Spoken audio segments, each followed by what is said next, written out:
BK free ಕ್ಲಾಸಸ್ಸಿಂದ Bahubali sir ಮಾತಾಡೋದು. Agniveer J D ಸಂಬಂಧಪಟ್ಟಂತೆ model ಟೆಸ್ಟನ್ನು ಬಿಡಿಸ್ತಾ ಇದ್ದೀವಿ. ಈಗ ನಿನ್ನೆ ದಿವಸ 18 ಟೆಸ್ಟನ್ನು ಬಿಡಿಸಿದ್ದೀವಿ. ಇವತ್ತಿನ ಕ್ಲಾಸಲ್ಲಿ 19ನೇ ಟೆಸ್ಟು ಮತ್ತು ಮುಂದಿನ ಒಂದು ಈವ್ನಿಂಗ್ ಕ್ಲಾಸ್ ಹಾಗೂ ನೈಟ್ ಕ್ಲಾಸಲ್ಲಿ ಮುಂದಿನ ಕ್ಲಾಸನ್ನು ಬಿಡಿಸ್ತೀನಿ. Okay, done. ಫಸ್ಟಿಗೆ ಲೇಟ್ ಮಾಡೋದು ಬೇಡ. ಯಾರೇನು ಪ್ರಿವಿಯಸ್ ಕ್ಲಾಸಸ್ ನೋಡಿಲ್ಲ ನೋಡಿರಿ. ಆಮೇಲೆ ವೆರಿ ಇಂಪಾರ್ಟೆಂಟ್ ಕ್ವಶನ್ಗಳಿರ್ತವೆ. ಪ್ರತಿಯೊಂದು ಕ್ವಶನ್ ಪೇಪರಿಂದ ನೆಕ್ಸ್ಟ್ ಕ್ವಶನ್ ಪೇಪರ್ಗೂ ಡಿಫ್ರೆಂಟಾಗಿ ಕ್ವಶನ್ಸ್ಗಳದಾವೆ. ಓಕೆ, ಲೇಟ್ ಮಾಡೋದು ಬೇಡ. 15 ಮಿನಿಟ್ಸ್ ಒಳಗೆ ಎಲ್ಲ ಕ್ವಶನ್ಸ್ಗಳನ್ನು ಮುಗಿಸ್ಬಿಡೋಣ. Okay, done. ಓಕೆ, ಫಸ್ಟ್ ಕ್ವಶನನ್ನು ನೋಡಿರಿ ಏನದ ಅಂತೇಳಿ GKಗೆ ಸಂಬಂಧಪಟ್ಟದ್ದು. ಫಸ್ಟಿಗೆ 2023 ಆಗಸ್ಟಲ್ಲಿ ಯಾರು ಕಾಂಬೋಡಿಯಾದ ಪ್ರಧಾನಮಂತ್ರಿಯಾಗಿ ನೇಮಕವಾದರು ಅಂತಂದ್ರೆ ಯಾವುದು? ಹುನ್ ಮ್ಯಾನೆಟ್ ಅವರು. Option number second is right. Next second question, 2023 ರಾಜಸ್ಥಾನದ ವಿಧಾನಸಭೆ ಚುನಾವಣೆಯಲ್ಲಿ ಯಾವ ಪಕ್ಷವು ಅತಿ ಹೆಚ್ಚು ಸ್ಥಾನಗಳನ್ನು ಗೆದ್ದಿದೆ ಅಂತಂದರೆ ಯಾವುದು? BJP ಅತಿ ಹೆಚ್ಚು ಸ್ಥಾನವನ್ನು ಗಳಿಸಿದ್ದು. ನೆಕ್ಸ್ಟು 2023 ನವೆಂಬರ್ನಲ್ಲಿ ಮನೋರಂಜನ್ ಮಿಶ್ರಾ ಅವರನ್ನು ಯಾವ ಸಂಸ್ಥೆಯ ಒಂದು ಕಾರ್ಯನಿರ್ವಾಹಕ ನಿರ್ದೇಶಕರಾಗಿ ನೇಮಿಸಲಾಯಿತು ಅಂತಂದ್ರೆ ಇಲ್ಲಿ reserve bank of India. Option number 4th is right. Next ನಾಲ್ಕನೇದು, ವೈ ಐ ಆಮ್ ಆನ್ ಅರ್ಥಿಸ್ಟ್. ಈ ಒಂದು ಆತ್ಮಚರಿತ್ರೆ ಯಾವ ವ್ಯಕ್ತಿಯದಾಗಿದೆ ಅಂತಂದರೆ ಇದು ಭಗತ್ ಸಿಂಗ್ ಅವ್ರದ್ದು ಆಗಿದೆ. ನೆಕ್ಸ್ಟು ಐದನೇದು, ಹಾರ್ನ್ಬಿಲ್ ಹಬ್ಬವನ್ನು ಯಾವ ರಾಜ್ಯ ಆಚರಿಸಲಾಗುತ್ತದೆ? ನಾಗಾಲ್ಯಾಂಡ್ ಆಚರಿಸಲಾಗುತ್ತೆ. ಯಾವ ತಿಂಗಳಪ್ಪ ಅಂತಂದರೆ ಡಿಸೆಂಬರಲ್ಲಿ ನಡೆಸಲಾಗುತ್ತದೆ. ನೆಕ್ಸ್ಟು ಆನಂದ್ ಕಾರ್ಜ್ ಎಂಬುದು ಯಾವ ಧರ್ಮದ ಅಡಿಯಲ್ಲಿ ನಡೆಯುವ ವಿವಾಹ ಸಮಾರಂಭವಾಗಿದೆ? ಸಿಖ್ ಧರ್ಮ. Option number A. ನೆಕ್ಸ್ಟು ಏಳನೇದು, ಯಾವ ರಾಜ್ಯವನ್ನು 5 ನದಿಗಳ ಭೂಮಿ ಎಂದು ಕರೆಯಲಾಗುತ್ತದೆ? ಇದು ಪಂಜಾಬ್. ಪಂಚನದಿಗಳ ನಾಡು ಅಂತೀವಿ. ಕರ್ನಾಟಕದಲ್ಲಿ ಪಂಚನದಿಗಳ ನಾಡು ವಿಜಯಪುರ ಅಂತೀವಿ. Okay, done. ನೆಕ್ಸ್ಟು ಕೆಳಗಿನ ಯಾವ ದ್ವೀಪವು ಭಾರತೀಯ ಪರ್ಯಾಯ ದ್ವೀಪದ ಪೂರ್ವಕ್ಕೆ ಇದೆ ಅಂತಂದ್ರೆ ಲಿಟಲ್ ಅಂಡಮಾನ್. ಇದು ಪೂರ್ವ ದಿಕ್ಕಿಗೆ ಇದೆ. ನೆಕ್ಸ್ಟು 2011 ಜನಗಣತಿ ಪ್ರಕಾರ ಯಾವ ರಾಜ್ಯವು 2ನೇ ಅತಿ ಹೆಚ್ಚು ಮಹಿಳಾ ಸಾಕ್ಷರತಾ ದರವನ್ನು ಹೊಂದಿದೆ ಅಂತಂದಾಗ ಇದು ಮಿಜೋರಾಂ ರಾಜ್ಯ. ನೆಕ್ಸ್ಟು 10ನೇದು, ಯಾರು 1973 ಮತ್ತು 73ರಿಂದ 85 ಬಂಗಾಳದ ಗವರ್ನರ್ ಆಗಿ ಕೆಲಸ ಮಾಡಿದರು ಅಂತಂದ್ರೆ ವಾರನ್ ಹೇಸ್ಟಿಂಗ್ ಅವರು ಅವಾಗಿನ ಒಂದು ಗವರ್ನರ್ ಆಗಿದ್ದರು. ಯಾರು? Warren Hastings. Option number 3rd is right. Next ಕೆಳಗಿನ ಯಾವ ಘಟನೆಯ ಹಿನ್ನೆಲೆಯಲ್ಲಿ ಮಹಾತ್ಮ ಗಾಂಧೀಜಿಯವರು ಅಸಹಕಾರ ಚಳವಳಿಯನ್ನು ಹಿಂತೆಗೆದುಕೊಂಡರು ಅಂತಂದಾಗ ಚೌರಿ ಚೌರಾ ಘಟನೆಯ ಸಲುವಾಗಿ ಅವರು ಹಿಂತೆಗೆದುಕೊಂಡಂಥದ್ದು. ನೆಕ್ಸ್ಟು 12ನೇದು, PV ಸಿಂಧು ಅವರು ಯಾವ ಕ್ರೀಡೆಗೆ ಸಂಬಂಧಿಸಿದ್ದಾರೆ ಅಂತಂದರೆ ಬ್ಯಾಡ್ಮಿಂಟನ್. ನೆಕ್ಸ್ಟು 13ನೇದು, 31 ಮಾರ್ಚ್ 2024 ಹೊತ್ತಿಗೆ ಭಾರತ ಸಂವಿಧಾನ ಎಷ್ಟು ಮೂಲಭೂತ ಕರ್ತವ್ಯಗಳನ್ನು ಹೊಂದಿದೆ ಅಂತಂದರೆ ಎಷ್ಟು? 11. Okay, option number C. Bharat ಸಂವಿಧಾನವು ಎಷ್ಟು ಮೂಲಭೂತ ಹಕ್ಕುಗಳನ್ನು ಹೊಂದಿದೆ ಅಂತಂದಾಗ ಇಲ್ಲಿ ಮೂಲಭೂತ ಹಕ್ಕುಗಳು ಎಷ್ಟಿದಾವೆ ಅಂತಂದ್ರೆ 6 ಮೂಲಭೂತ ಹಕ್ಕುಗಳಾಗಿವೆ.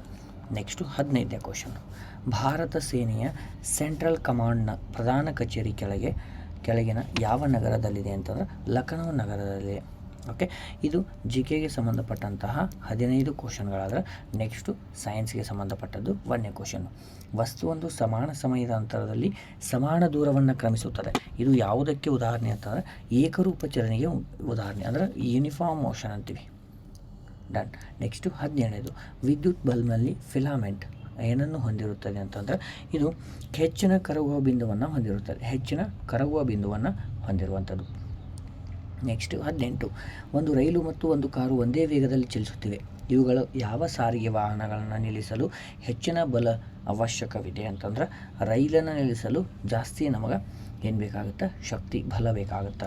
ನೆಕ್ಸ್ಟು 19, ವಿದ್ಯುತ್ ಸರ್ಕ್ಯೂಟ್ನಲ್ಲಿರುವ ಫ್ಯೂಸ್ ತಂತಿಯಲ್ಲಿ ಕೆಳಗಿನ ಯಾವುದನ್ನು ಬಳಸಲಾಗುತ್ತದೆ ಅಂತಂದಾಗ ಯಾವುದು? ಜೌಲ್ ತಾಪದ ಪರಿಣಾಮ ಅಂತೀವಿ. Option number 3rd one. Next 20ನೇದು, ದ್ರಾವಣದ ಘಟಕಗಳು ಯಾವುವು ಅಂತಂದ್ರೆ ಇಲ್ಲಿ ದ್ರವ್ಯ ಮತ್ತು ದ್ರಾವಕ. ಆಪ್ಷನ್ ನಂಬರ್ 3rd ಯಾವುದು? ದ್ರಾವ್ಯ ಮತ್ತು ದ್ರಾವಕಗಳು. Solute and solvent. 21ನೇದು, ಯಾವ ಲೋಹವನ್ನು ಚಾಕುವಿನಿಂದ ಸುಲಭವಾಗಿ ಕತ್ತರಿಸಬಹುದು ಅಂತಂದಾಗ ಇಲ್ಲಿ ಕ್ಷಾರಲೋಹ ಅಂತೀವಿ. ಯಾವುದು? ಕ್ಷಾರಿಕ ಲೋಹ ಅಥವಾ ಕ್ಷಾರಲೋಹ ಅಂತೀವಿ. ಓಕೆ, ಕ್ಷಾರಲೋಹ. ನೆಕ್ಸ್ಟು 22ನೇದು, ಯಾವ ಆಯ್ಕೆಯು ಕೆಟನೇಷನ್ ಎಂಬ ಪದವನ್ನು ಸರಿಯಾಗಿ ವ್ಯಾಖ್ಯಾನಿಸುತ್ತದೆ ಅಂತಂದಾಗ ಥರ್ಡ್ ಒನ್ ನೋಡಿರಿ, ಕಾರ್ಬನ್ ಮತ್ತು ಇತರ ಪರಿಣಾಮಗಳೊಂದಿಗೆ ಬಂಧವನ್ನು ರೂಪಿಸಲು ವಿಶಿಷ್ಟ ಸಾಮರ್ಥ್ಯವನ್ನು ಹೊಂದಿರುವಂಥದ್ದು. Okay, option number third is right. Next, ಯಾವ ಆಯ್ಕೆಯು ಕರಗುವ ಬಿಂದು ಎಂಬ ಪದವನ್ನು ವ್ಯಾಖ್ಯಾನಿಸುತ್ತದೆ? ಕರಗುವ ಬಿಂದು ಪದವನ್ನು ವ್ಯಾಖ್ಯಾನಿಸುವುದು ವಾತಾವರಣದ ಒತ್ತಡದಲ್ಲಿ ಘನವಸ್ತುಗಳ ಕರಗಲು ಪ್ರಾರಂಭಿಸುವ ಕನಿಷ್ಠ ತಾಪಮಾನ. Option number first is right. Next 24ನೇದು, ಯಾವ ಪದಾರ್ಥದ ಶೇಖರಣೆಯ ಸ್ನಾಯುಗಳು ಸೆಳೆತಕ್ಕೆ ಕಾರಣವಾಗುತ್ತವೆ ಅಂತಂದಾಗ ಲ್ಯಾಕ್ಟಿಕ್ ಆಮ್ಲ. ಯಾವುದು? ಲ್ಯಾಕ್ಟಿಕ್ ಆಮ್ಲ. 25ನೇದು, ನೀರಿನ ಪ್ರಚೋದನೆಗೆ ಪ್ರತಿಕ್ರಿಯೆಯಾಗಿ ಸಸ್ಯದ ಭಾಗಗಳು ಬೆಳೆದಾಗ ಈ ವಿದ್ಯಮಾನವನ್ನು ಏನೆಂದು ಕರೆಯುತ್ತಾರೆ ಅಂತಂದಾಗ ಜಲಾನುವರ್ತನೆ, ಹೈಡ್ರೋಟ್ರೋಪಿಸಮ್ ಅಂತೀವಿ. 26ನೇದು, ನೀರು ಮತ್ತು ಪೋಷಕಾಂಶಗಳು ಹೇರಳವಾಗಿ ಲಭ್ಯವಿದ್ದಾಗ ಪಾಚಿಗಳು ವೇಗವಾಗಿ ಬೆಳೆಯಲು ಮತ್ತು ವೃದ್ಧಿಯಾಗಲು ಈ ಕೆಳಗಿನ ಯಾವ ಸಂತಾನೋತ್ಪತ್ತಿ ಕ್ರಿಯೆ ಬೇಕಾಗುತ್ತದೆ ಅಂತಂದ್ರೆ ಇದಕ್ಕೆ ವಿಖಂಡನ ಅಂತೀವಿ, ಅಂದ್ರೆ ತುಂಡರಿಕೆ. ಇದು ಹಿಂದಿನ ಒಂದು ಟೆಸ್ಟ್ ಕೂಡಲ್ಲಿ ಬಂದದ. 27ನೇದು, ತ್ಯಾಜ್ಯ ನೀರು ಮತ್ತು ಸಂಸ್ಕರಣಾ ಘಟಕವು ಯಾವುದರ ಸಹಾಯದಿಂದ ಜೈವಿಕ ಪದಾರ್ಥಗಳನ್ನು ತೆಗೆದುಕೊಳ್ಳುತ್ತದೆ ಅಂತಂದಾಗ ಇಲ್ಲಿ ಉಪಯುಕ್ತ ಬ್ಯಾಕ್ಟೀರಿಯಾಗಳು. 28ನೇದು, ಯಾವ ಜೀವಕೋಶದ ಅಂಗಕವು ಕೆಲವು ಪದಾರ್ಥಗಳನ್ನು ಜೀವಕೋಶದ ಒಳಗೆ ಮತ್ತು ಹೊರಗೆ ಪ್ರವೇಶಿಸಲು ಮತ್ತು ನಿರ್ಗಮಿಸಲು ಅನುಮತಿಸುತ್ತವೆ ಅಂತಂದಾಗ ಇವು ಪ್ಲಾಸ್ಮಾ ಪೊರೆ ಅಂತೀವಿ, ಪ್ಲಾಸ್ಮಾ ಮೆಮ್ಬ್ರೇನ್. ನೆಕ್ಸ್ಟು 29ನೇದು, ಯಾವ ಜೀವಕೋಶಗಳು ಪ್ರಾಣಿ ಸಂಯೋಜಕ ಅಂಗಾಂಶಗಳು ಹೊಂದಿವೆ ಅಂತಂದಾಗ ಇದು chondrocyte. Option number first is right. Okay, done. Next 30ನೇದು, ಒಂದು ಹೂವಿನ ಪರಾಗರೇಣುವು ಅದೇ ಜಾತಿಯ ಮತ್ತೊಂದು ಸಸ್ಯದ ಹೂವಿನ ಶಲಾಕಾಗ್ರದ ಮೇಲೆ ಬಿದ್ದಾಗ ಅದನ್ನು ಏನೆಂದು ಕರೆಯುತ್ತಾರೆ ಅಂತಂದಾಗ ಪರಾಗ ಅಥವಾ ಪರಾಗಸ್ಪರ್ಶ, ಅಂದರೆ ಪರಕೀಯ ಪರಾಗಸ್ಪರ್ಶ. Option number first is right. ಇದು ಸೈನ್ಸಿಗೆ ಸಂಬಂಧಪಟ್ಟದಾಯಿತು. ಇನ್ನು ಮ್ಯಾಥ್ಸಿಗೆ ಸಂಬಂಧಪಟ್ಟಂಥ ಫಸ್ಟ್ ಕ್ವಶನ್ ನೋಡಿರಿ. ಇಲ್ಲಿ ಸರಾಸರಿಯನ್ನು ಕೇಳ್ಯಾರ. 15, 25, 35 ಎಲ್ಲ ಕೂಡಿಸ್ರಿ 75 ಆಯಿತು. ಡಿವೈಡೆಡ್ ಬೈ 3 ಮಾಡಿದರೆ ಎಷ್ಟು ಬಂತು? 25 ಬರುತ್ತೆ. Option number fourth is right. Next Srujana Hindi, English ಮತ್ತು ಗಣಿತ, ವಿಜ್ಞಾನ ಮತ್ತು ಸಮಾಜ ವಿಜ್ಞಾನ ತಲಾ 100, 75, 65, 58, 83 ಮತ್ತು 92 ಅಂಕಗಳು ಬರೆದು ಸರಾಸರಿ ಅಂಕಗಳೆಷ್ಟು? ಎಲ್ಲ ಸೇರಿದರೆ 375 ಆಯಿತು. ಡಿವೈಡೆಡ್ ಬೈ 5 ಸಬ್ಜೆಕ್ಟ್ ಅಂದರೆ 5 1 5 7 35, ಆಮೇಲೆ 5 5 25 ಅಂದರೆ 75 ಸರಾಸರಿ ಅಂಕಗಳು. ನೆಕ್ಸ್ಟು 33 11ರ ವರ್ಗ ಸಂಖ್ಯೆ ಅಂತಂದ್ರೆ 121. ನೆಕ್ಸ್ಟು ಇದನ್ನು ಕೂಡಿಸ್ ಅಂತಂದ್ರೆ 0.21, 0.24, 1.34 ಅಂತಂದಾಗ 1.79. Option number first is right. 1.79. Okay, next 2 ಮತ್ತು 5ರ ಅಂತಂದಾಗ ಇವು 3 ಏನಾಗತ್ತವ ಅಂತ ಪ್ರೈಮ್ ನಂಬರ್ಸ್, ಅವಿಭಾಜ್ಯ ಸಂಖ್ಯೆಗಳು ಅಂತಂದಾಗ ಇವು ಒಂದೇ ಮಗ್ಗೆಯೊಳಗೆ ಹೋಗಂಗಿಲ್ಲ, ಒಂದರ ಮಗ್ಗೆಯಲ್ಲಿ ಮಾತ್ರ ಹೋಗ್ತವೆ. ನೆಕ್ಸ್ಟು 36ನೇದು, 4 ಮತ್ತು 6ರ ಅಂತಂದ್ರೆ ಇದರದ್ದು 2 ಬರುತ್ತೆ. 2 7ನ ಮಗ್ಗೆ ಆಗತ್ತವ.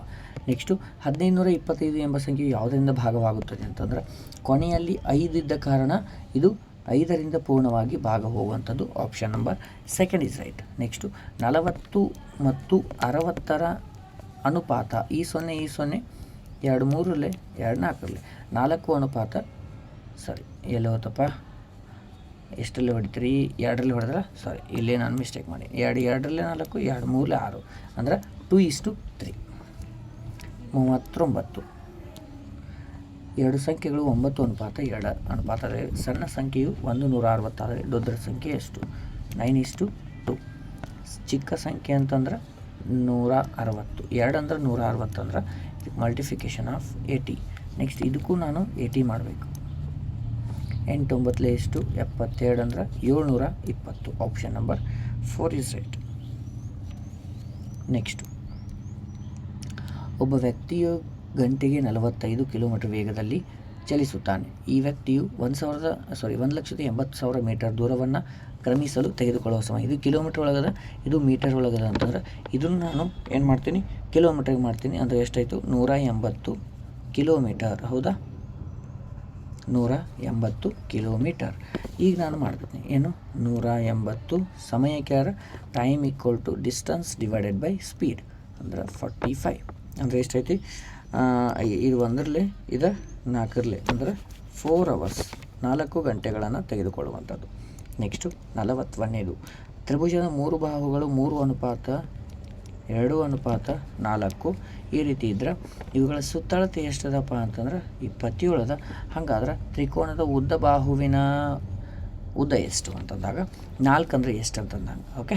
ಟೋಟಲ್ ನೋಡಿರಿ, ಈಗ ಟೋಟಲ್ ನಾನು ಅನುಪಾತ ಮಾಡ್ತೀನಿ. ಓಕೆ, ಎಲ್ಲ ಕೂಡಿಸಿದ್ರೆ 4 6 7 ಸಾರಿ 4 6 9 ಆಯಿತು.